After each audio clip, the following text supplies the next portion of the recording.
Welcome to our exploration of cognitive development across the lifespan. In this video, we'll delve into essential theories and concepts that shape our understanding of how we think, learn, and grow. Cognitive development is a core part of the AP Psychology course, and mastering it is key to unlocking the mysteries of the human mind. We'll introduce pivotal figures like Jean Piaget and Lev Vygotsky, whose groundbreaking theories have influenced our comprehension of cognitive growth. Get ready to explore how our cognitive abilities evolve from infancy through late adulthood, and understand the dynamic interplay between nature and nurture, stability and change. Let's set the stage for our journey into cognitive development and equip ourselves with the knowledge to comprehend this fascinating aspect of psychology. Developmental psychology examines how individuals change and grow cognitively throughout their lives. This unit explores the balance between stability and change and the ongoing debate of nature versus nurture.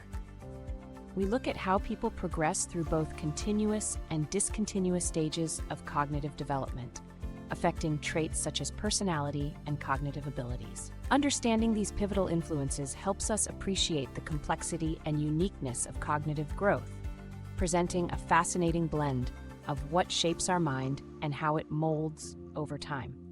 Next, we'll dive into the core objectives and essential knowledge you need to grasp these concepts deeply. In this segment, we dive into the core objectives and essential knowledge for understanding cognitive development. We'll uncover how key theories of cognitive development inform our understanding of behavior and mental processes. Our journey begins with Jean Piaget, who outlined 4 key stages: sensory-motor, pre-operational, concrete operational, and formal operational. Each stage represents unique ways in which children think and understand the world around them. Next, we'll explore Lev Vygotsky's theory, which highlights the importance of social interaction and introduces the concepts of scaffolding and the zone of proximal development.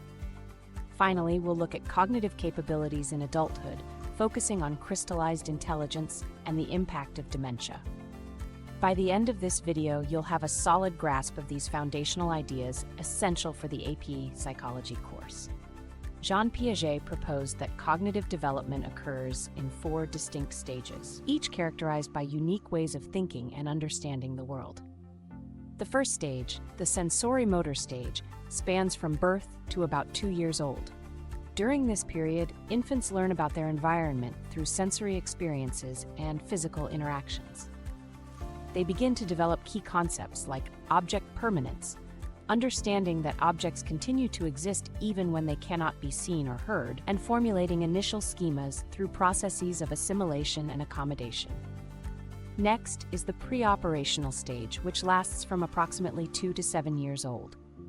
In this stage, children start to use language to explore and understand their worlds, think symbolically, and engage in pretend play. However, their thinking remains intuitive and egocentric.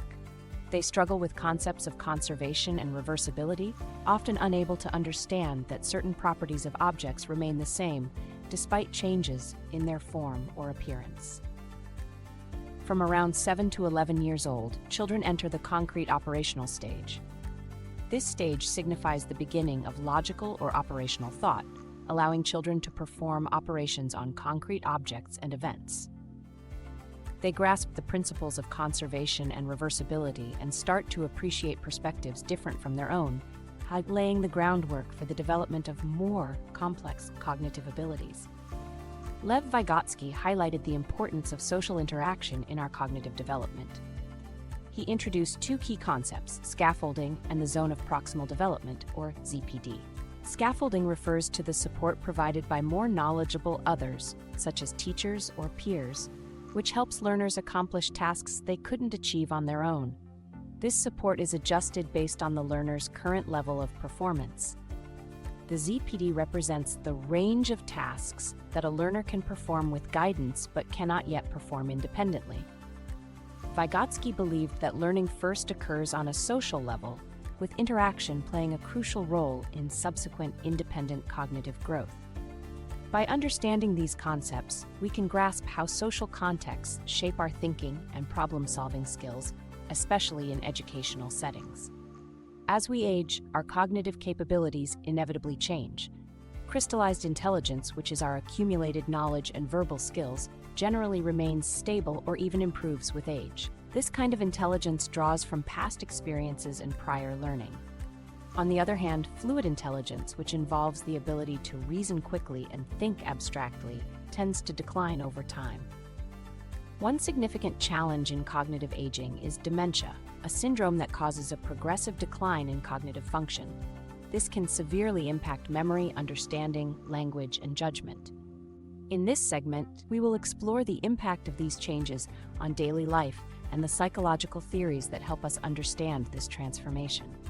By understanding these shifts, we can better appreciate the complexities of cognitive aging and find ways to support mental health and lifelong learning as we grow older. Let's dive deeper into key cognitive concepts that shape our understanding of development. First, let's explore the concept of schema, which refers to the mental frameworks we use to organize and interpret information. When we encounter new experiences, we use assimilation to fit these experiences into existing schemas. If the new information doesn't quite fit, we may employ accommodation, adjusting our schemas to incorporate the new data. Object permanence, the understanding that objects continue to exist even when they can't be seen, typically develops during the sensorimotor stage. Now, let's move on to conservation, the realization that quantity doesn't change even when its shape does, which usually becomes apparent in the concrete operational stage. Reversibility, the understanding that objects can be changed and returned to their original condition, is another key concept developed during this stage. Egocentrism, common in the pre-operational stage, is the inability to see a situation from another person's point of view.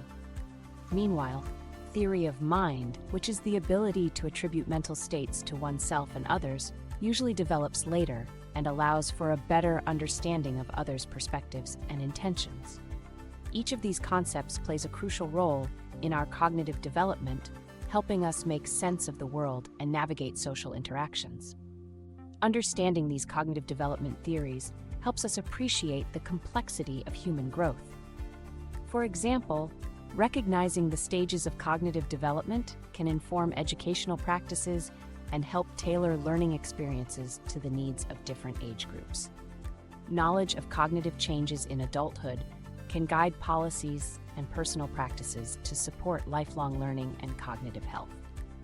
We've covered a lot about cognitive development across the lifespan, from Piaget's stages to Vygotsky's social context and even cognitive changes in adulthood. So we've touched on essential theories and concepts.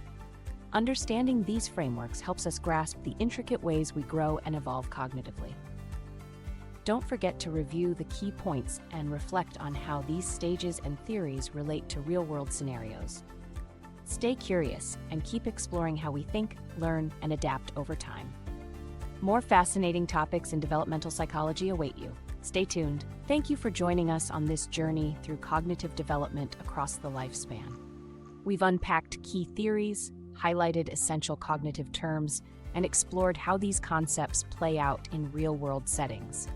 But our exploration doesn't stop here. There's so much more to discover about developmental psychology. So don't forget to like this video, share it with your friends, and hit that subscribe button for more AP Psychology content. Stay connected and dive deeper into the fascinating world of how we think, learn, and grow.